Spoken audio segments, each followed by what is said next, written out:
La conciencia animal y la cuestión de la superioridad humana. En este video exploraremos la idea de que los animales poseen conciencia, pero se plantea que carecen de conciencia de sí mismos, en comparación de los humanos. Examinaremos esta afirmación y sus implicaciones. Todo esto viene del libro de Homo Deus Hugo y del capítulo de la parte del chimpancé con conciencia propia. ¿Puede un animal tener conciencia de sí mismo? Este es un tema que ha generado controversia y debate entre científicos y filósofos.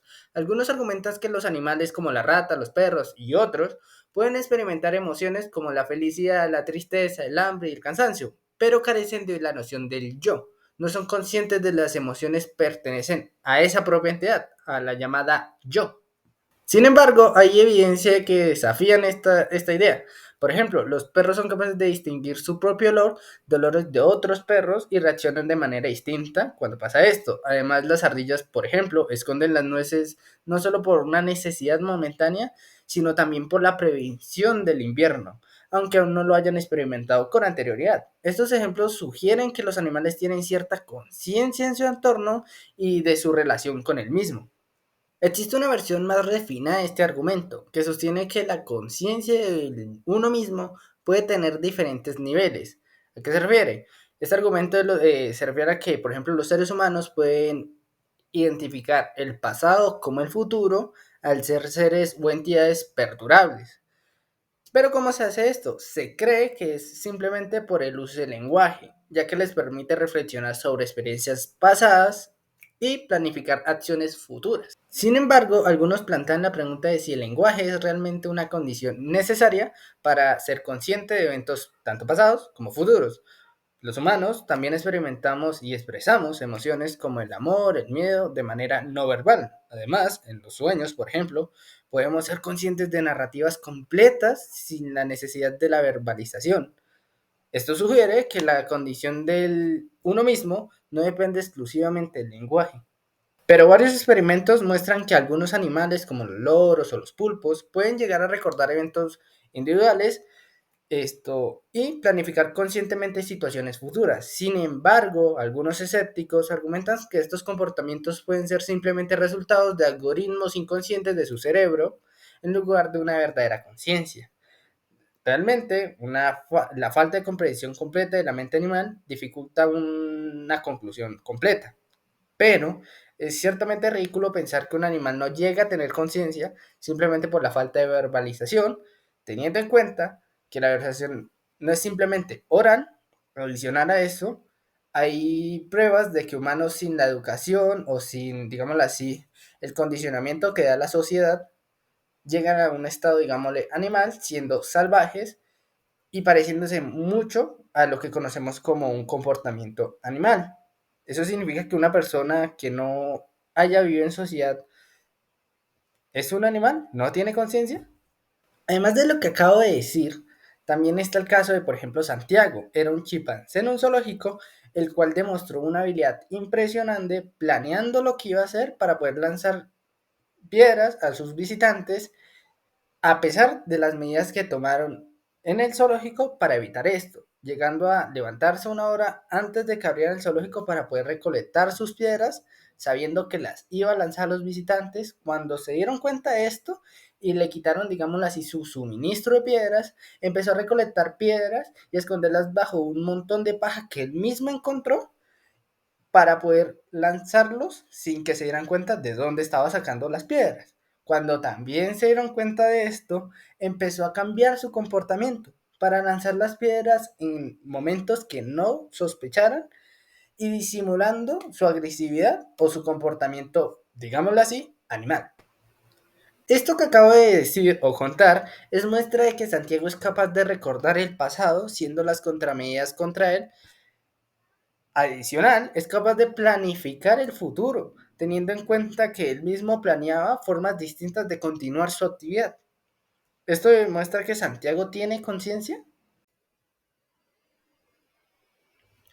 Pero Santiago no es el único animal que demuestra conciencia. En 2010, un grupo de científicos llevó a cabo un fascinante experimento con ratas, que nos enseñó algo sorprendente sobre el comportamiento de este animal. Encerró una rata en una jaula minúscula y la colocaron en una celda mucho más grande. En esta otra celda permitieron que otra rata deambulara libremente. La rata encerrada emitía señales de angustia, lo que hacía que la rata libre también mostrara señales de esta misma angustia y estrés. La rata libre intentaba ayudar a la rata encerrada en la mayoría de ocasiones, pero ahí no se quedó la investigación. Repitieron el mismo experimento, esta vez colocando un chocolate en la celda. En esta ocasión la rata libre tenía que elegir entre liberar a la prisionera o disfrutar de ella sola el chocolate. Sorprendentemente, muchas de las ratas prefirieron liberar primero a su compañera y compartir el chocolate, que era la mayoría de ocasiones realmente. Pero esto no era siempre, ya que obviamente demostró que algunas ratas pueden llegar a ser, digámoslo así, tener un comportamiento, una personalidad mezquina o más egoísta. Pero con este experimento no todos quedaron con las mismas conclusiones, ya que algunos escépticos decían que el comportamiento de la rata era gracias a la molestia que le causaba, los chillidos de angustia, por lo cual preferían primero acabar con ese sonido que es liberando a la rata. Pero yo me pregunto, ¿acaso los humanos no somos iguales? ¿Nos diferenciamos mucho de las ratas? ¿A qué me refiero con esto? No a que los humanos no nos ayudemos entre nosotros, lo hacemos, pero la razón es ¿por qué? No porque simplemente pensemos y nos nazca simplemente del corazón hacerlo. Lo hacemos porque ver, ejemplo, a un mendigo en la calle con hambre nos crea cierta incomodidad y necesitamos, para quitarnos esa incomodidad, ayudarlo. Igual que la rata necesita ayudar a la otra rata para evitar su molestia, nosotros también debemos ayudarlo para evitar sentir molestia o incomodidad o tristeza o remordimiento. Ayudamos al vagabundo. Además de este ejemplo que acabo de dar y el anterior, hay muchos en el mundo, pero quiero tocar otro que también se menciona en el libro, ya en el capítulo El caballo inteligente, el cual habla sobre un caballo en Alemania que se llamaba el caballo Hans, el cual básicamente era un caballo que se iba en pueblo, haciendo, digámoslo, un espectáculo. ¿Cuál era el espectáculo? Que el caballo sabía leer y sabía matemáticas. ¿Cómo lo demostraba? El dueño del caballo le preguntaba, ¿cuánto es 4 por 3? El caballo daba 12 golpes al suelo con su pata o su mano. Otra forma era el dueño le mostraba un letrero. El letrero decía, ¿cuánto es 12 por 2? El caballo daba 24 golpes al suelo. Ese caballo, pues, se hizo muy famoso en Alemania y hubieron 14 personas que lo investigaron, entre ellas un psicólogo y un veterinario. Esta gente llegó con la idea de que tenía que ser falso, tenía que haber algún truco. ¿Qué pasó? No lo hubo. O bueno, sí lo hubo. ¿Cuál es el detalle? No era bueno en matemáticas y no sabía leer, pero el caballo sí tenía inteligencia y una que la mayoría de humanos no tenemos. El caballo, a pesar de no saber qué le decían o leer lo que ponía en el letrero, el caballo sabía leer a las personas.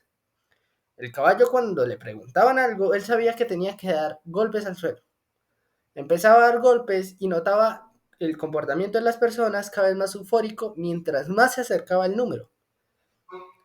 Cuando llegaba el número, notaba la emoción de las personas, las sonrisas, esa euforia que demostraban, el caballo la detectaba como el momento de parar. Sí, tal vez el caballo no era un genio en matemáticas, pero ¿quién puede leer a una persona de esa manera? La mayoría de personas no podemos. Entonces, ¿el caballo no era inteligente? Muchas personas realmente piensan en no pueden tener conciencia, no pueden llegar a ser inteligentes por el simple hecho de que los humanos, digámoslo así, gobernamos el mundo. Y se preguntan si ellos también pueden pensar, analizar, llegar a tener inteligencia, ¿por qué no han llegado al mismo nivel que nosotros?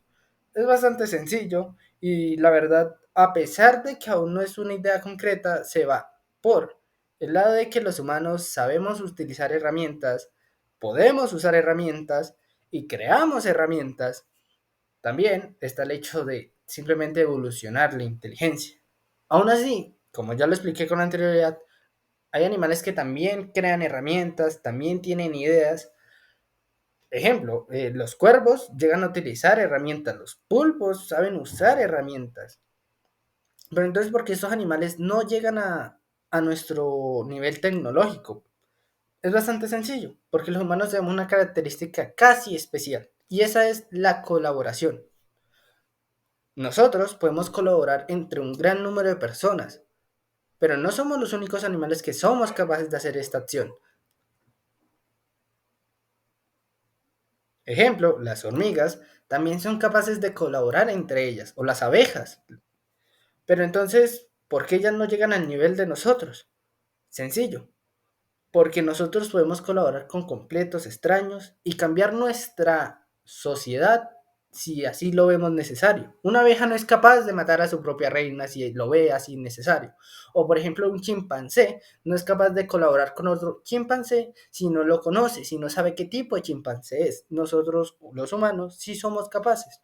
Adicional a eso, somos capaces, gracias al idioma, de transferir ideas, de transferir inventos, cosa que los animales no. Si un cuervo aprende a abrir, ejemplo, tapas de basureros, le puede enseñar a otro cuervo. Pero si esos dos cuervos mueren, ahí quedó la idea, ahí quedó el aprendizaje. Nosotros desarrollamos la lectura y la escritura, con lo cual vamos dejando conocimiento y hace que nosotros, los humanos, podamos avanzar y avanzamos en el tiempo. Entonces quiero llegar a una conclusión sencilla. Los animales, claro que son inteligentes, claro que tienen conciencia del yo, pero ¿cuál es el problema? No hay que humanizar a los animales. Los animales son animales y no van a dejar de serlo. Y es importante entender esto para poder evaluarlos en su contexto y en sus habilidades. Sí, tal vez no tienen la misma inteligencia que nosotros. Y sin llegar a tocar el tema de las diversas inteligencias, tienen sus campos y sus habilidades específicas, que no quieren decir que no tengan conciencia ni inteligencia.